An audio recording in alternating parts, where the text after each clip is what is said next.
খেলার উপর আপনি আমি যদি হুজুররা কথা বলতে যাই, এক শ্রেণীর সুশীল সমাজ মুখে ফেনা তুলে দেয়। সমাজের কিছু মানুষ বলে হুজুরেরা ইসলামকে সব জায়গায় টেনে আনে। হ্যাঁ, বলে না? কত এই যে খেলা একটা আনন্দ করবে, এইখানে হুজুরদের বাধা।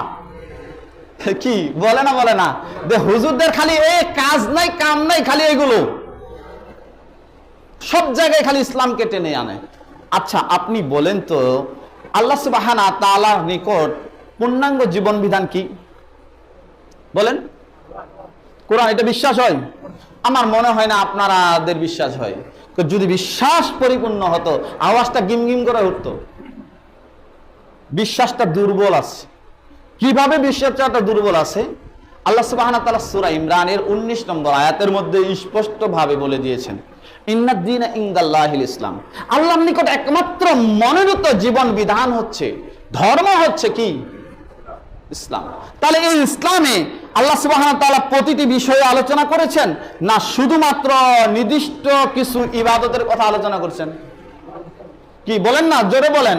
আমি তো আলোচনা করছি আপনাদের কাছে, স্মরণ করে দিচ্ছি, তারপরে আলোচনা যাচ্ছি। যে আপনাকে আমাকে প্রশ্ন করে বলবে একজন সুশীল সমাজগুলো যে হুজুররা সব জায়গায় খালি এগুলো টেনে নিয়ে আসে, ইসলামকে টেনে নিয়ে আসে। যার কারণে বলছি, যারা টেনে নিয়ে আসে তারা কোন শ্রেণীর মানুষ এটুকু আগে বলি। যারা এই বলে কথাটা তারা হচ্ছেন প্রথম যারা বলে তারা হচ্ছে কাফের। 2 নম্বর তারা হচ্ছে না হলে তার বিশ্বাস হচ্ছে নাস্তিকতাবাদী। 3 নম্বর হচ্ছে সে হচ্ছে বংশীয় ক্রমে মুসলমান। 4র্থ নম্বর হচ্ছে শুধুমাত্র মানুষকে দেখানোর জন্যই সে আপনার মুনাফিকি মার্কা মুসলমান। এই চরিত্র যারা, তারাই শুধুমাত্র এই প্রশ্ন করে বসে যে হুজুরদের আর কাজ কাম নাই, শুধুমাত্র প্রতি জায়গায় ইসলামকে টেনে নিয়ে আসে। তাহলে যারা কাফের তারা এই প্রশ্ন করবে, যারা নাস্তিকতাবাদ বিশ্বাসী তারা এই প্রশ্ন করবে, যারা পরিপূর্ণ মুসলমান নয় বংশীয় কলমে মুসলমান তারা এই প্রশ্ন করবে।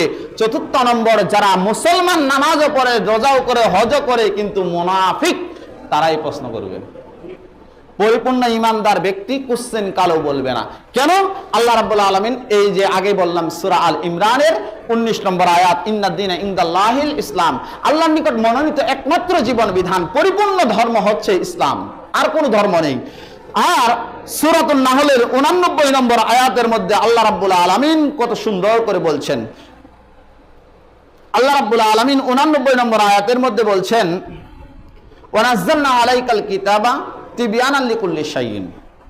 আল্লাহ বলছেন এই কিতাব তিবিয়ানান লিকুল্লি শাইইন। তিবিয়ানান মানে একবার ক্ষুদ্র থেকে ক্ষুদ্র প্রতিটি বিষয় আমি এই কোরআনুল কারীমের মাধ্যমে ব্যাখ্যা করে জানিয়ে দিয়েছি। তাহলে আল্লাহ বলছেন আমি প্রতিটি বিষয় আপনাকে আমাকে জানিয়ে দিচ্ছে। তাহলে খেলার ব্যাপারে বলেনি মনে হয়? বলছে? বলছে। এখন আল্লাহ সুবহানাহু ওয়া তাআলার কোরআনকে আরেকটু জাস্টিফাই করেন। সূরাতুল বাকারার 208 নম্বর আয়াত আল্লাহ সুবহানাহু ওয়া তাআলা আপনাকে আমাকে কি আদেশ করেছেন? আল্লাহ সুবহানাহু ওয়া তাআলা সূরাতুল বাকারার 208 নম্বর আয়াতে আপনাকে জানিয়ে দিচ্ছেন, আমাকে জানিয়েছেন, ইয়া আইয়ুহাল্লাযিনা আমানু দুখুলু ফিস সিলমি কাফা। ইয়া আইয়ুহাল্লাযিনা আমানু দুখুলু ফিস সিলমি কাফা। হে ঈমানদারেরা, হে বিশ্বাসীরা, তোমরা ইসলামে আংশিক প্রবেশ করো না পরিপূর্ণ? তোমরা পরিপূর্ণ প্রবেশ করো। আপনি যখন মশারির ভিতরে ঘুমাতে যান, এক পাশে তুলে রাখেন না সম্পূর্ণটা ভালোভাবে ফেলে দেন? সামান্য একটা মশার কামড়ের জন্য বাঁচার জন্য আপনি মশারিটা রাতের অন্ধকারে হলেও, রাতে উঠেও কিন্তু চতুর্পাশে ভালোভাবে ঢুকিয়ে দেওয়ার চেষ্টা করেন।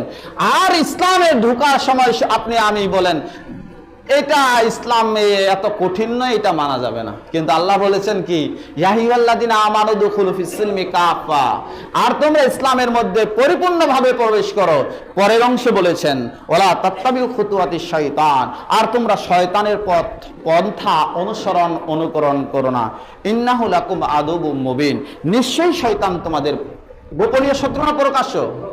প্রকাশ্য শত্রু। এখন আসি, আল্লাহ সুবহানাহু ওয়া তাআলা আমাদেরকে জানিয়ে দিয়েছেন সূরা মায়েদার 51 নম্বর আয়াতের মধ্যে আল্লাহ বলছেন, ইয়া আইয়ুহাল্লাযিনা আমানু লা তাত্তাখিযুল ইয়াহুদা ওয়ান নাসারা আউলিয়া। হে বিশ্বাসীরা, হে ঈমানদাররা, তোমরা ইহুদি এবং খ্রিস্টানদেরকে বন্ধু হিসেবে গ্রহণ করো না। বন্ধু হিসেবে গ্রহণ করো না। বাদুহুম আউলিয়া বাদ, তারা একে অপরের বন্ধু। তাহলে ইহুদি এবং খ্রিস্টানরা কাদের বন্ধু? ঈমানদারদের। খ্রিস্টানরা আর ইহুদিরা ওদের বন্ধু, মুসলমানদের বন্ধু নয়। আল্লাহ বললেন পরের অংশে, তোমরা যদি তাদেরকে বন্ধু হিসাবে গ্রহণ করো তাহলে তোমরা তাদেরই অংশ, অন্তর্ভুক্ত হয়ে যাবে। সূরা মায়েদা আয়াত নম্বর 51।